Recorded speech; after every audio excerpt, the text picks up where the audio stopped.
কঠিন সিদ্ধান্ত। এনসিএল টি-20তে ভালো করলেই এশিয়া কাপে ফিরবেন সাব্বির, ঘোষণা বিসিবির সভাপতি। প্রিয় দর্শক, বাংলাদেশের ক্রিকেটে আবারও বড় চমকের আভাস।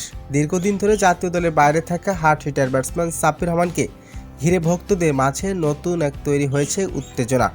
বাংলাদেশ ক্রিকেট বোর্ড বিসিবির সভাপতি বুলবুল আহমেদ স্পষ্ট জানিয়ে দিয়েছেন, আসন্ন এশিয়া কাপ 2025 সালের জন্য স্কোয়াডে জায়গা পেতে হলে সাব্বিরকে এনসিএল টি-20তে দুর্দান্ত পারফরমেন্স দেখাতে হবে। সাম্প্রতিক সময়ে সাব্বির রহমান লন্ডনের এনসিএল ঘরোয়া ক্রিকেট লিগে ব্যাট হাতে বেশ কিছু চমকপ্রদ ইনিংস খেলেছেন। পাওয়ার হিটিং, দ্রুত রান তোলা এবং ম্যাচের পরিস্থিতি বদলে দেওয়ার সক্ষমতার জন্য তিনি সবসময় আলোচনায় থাকেন। কিন্তু জাতীয় দলে ফেরার জন্য এবার তাকে পেরোতে হবে বড় এক চ্যালেঞ্জিং। বিসিবির সভাপতি বুলবুল আহমেদ বলেন, আমরা সব খেলোয়াড়কেই সমান সুযোগ দিচ্ছি।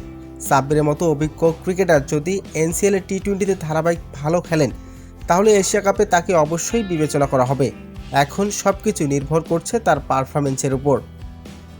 ক্রিকেট বিশ্লেষকরা মনে করছেন, সাব্বির যদি ফর্মে ফিরতে পারে তবে বাংলাদেশের মিডল অর্ডারে বাড়বে ভয়ঙ্কর এক পাওয়ার হিটিং, যিনি একাই ম্যাচের গতিপথ ঘুরিয়ে দিতে পারে।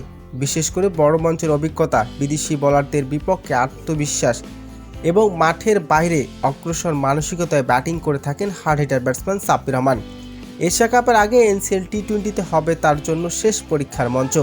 ভক্তরা ইতিমধ্যে ন্যাশনাল মিডিয়ায় শুভকামনা জানিয়ে এবং আশা করছেন সাব্বির মাঠে ফিরে আগুন ছড়াবে আর সেই পারফরমেন্স তাকে নিয়ে যাবে এশিয়া কাপের দলে। সাব্বির রহমান কি পারবে নিজের পূর্ণ ছন্দে ফিরতে, নাকি এনসিএল টি-20তে শেষ হবে তার জাতীয় দলে ফেরার আশা? সময় বলে দেবে এর উত্তর।